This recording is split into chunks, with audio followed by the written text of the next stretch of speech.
வாதம். என்னுடைய பெயர் நாவண்ணா சத்தியபிரியன். நான் காட்டுமன்னார் கோயில் அருகில் இருக்கும் எயிலூர் கிராமத்திலேருந்து வரேன். இன்றைய சூழல்ல உழைக்கிற உழைப்புல தான் மாற்ற வேணும்னு நான் இங்கே பேச வந்திருக்கேங்கய்யா. தோசை அம்மா தோசை, அம்மா சுட்ட தோசை, அரிசி மாவும் உளுத்த மாவும் கலந்து சுட்ட தோசை, அப்பாவுக்கு 4, அம்மாவுக்கு 3, அண்ணனுக்கு 2, தம்பிக்கு 1ங்கிற பாட்டை நம்ம கேள்விப்பட்டிருப்போம்.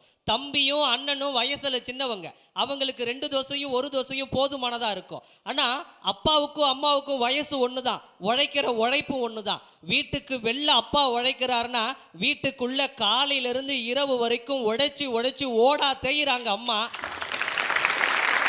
அந்த அம்மாவுக்கு 3 தோசை, அப்பாவுக்கு 4 தோசைங்கிறது எப்படி சரியா இருக்கும்? அப்படிதான் காட்டிலையும் மேட்டிலையும் முள்ளும் கல்லும் குத்தி உழைக்கிற ஒரு விவசாயி இருக்கான். கார்ப்பரேட் கம்பெனியில் ஏசி ரூமில் கம்ப்யூட்டருக்கு முன்னாடி உழைக்கிற ஒரு ஐடி ஊழியம் இருக்கான். 2 பேருமே ஒன்றா தான் உழைக்கிறாங்க. ஆனால் அவங்களுக்கான அங்கீகாரமும் சம்பளமோ அந்தஸ்தும் ஒன்றா இருக்கா அப்படின்னு கேட்டால் இல்லைங்கிறது தான் இந்த சூழலில் நிதர்சனமான உண்மைங்க. ஐயா, நான் பேசிக்கிட்டு இருக்கேன் இல்லையா, இந்த மைக்கு, இதை தயாரிக்கிற நிறுவனம் இதற்கான விலையை அவங்களே தான் நிர்ணயம் செய்கிறாங்க. இதோ இந்த அரங்கத்தை அலங்கரிச்சிட்டு இருக்கலே இந்த வண்ண விளக்குகள் லைட்டெல்லாம், இதை தயாரிக்கிற நிறுவனம் அதற்கான விலையை அவங்களே தான் நிர்ணயம் செய்கிறாங்க. இதோ இங்கே இருக்க மேசை, இந்த மேசையை தயாரிக்கிற நிறுவனம் அதற்கான விலையை அவங்க தான் நிர்ணயம் செஞ்சுக்கிட்டு இருக்காங்க. இப்படி நம்ம பார்க்குற எல்லா பொருளையும் தயாரிக்கிற நிறுவனம் அதற்கான விலையை அவங்களே நிர்ணயம் செஞ்சுக்கிட்டு இருக்கிற சூழல்ல காட்டிலையும் மேட்டிலையும் பகலையும் வெயிலையும் பார்க்காம வேர்வை சிந்தி உழைக்கிறானே ஒரு விவசாயி, அவன் விளையும் செய்கிற நெல்லுக்கான விலையை அவனால நிர்ணயம் செய்ய முடியுதா இந்த காலத்தில் கேட்டா இல்ல.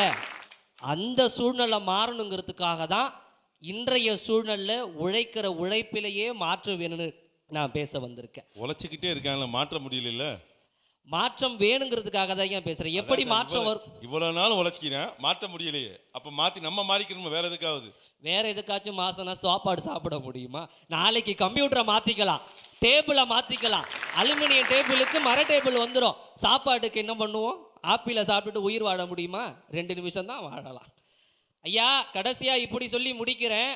ஒரு ஐடி ஊழியர் அவருடைய கம்ப்யூட்டரில் ஏதாச்சும் ஒரு வைரஸ் பூந்துட்டுனா உடனே ஆன்டி வைரஸை பயன்படுத்தி அவர் கம்ப்யூட்டரை சரி பண்ணிடுவார்.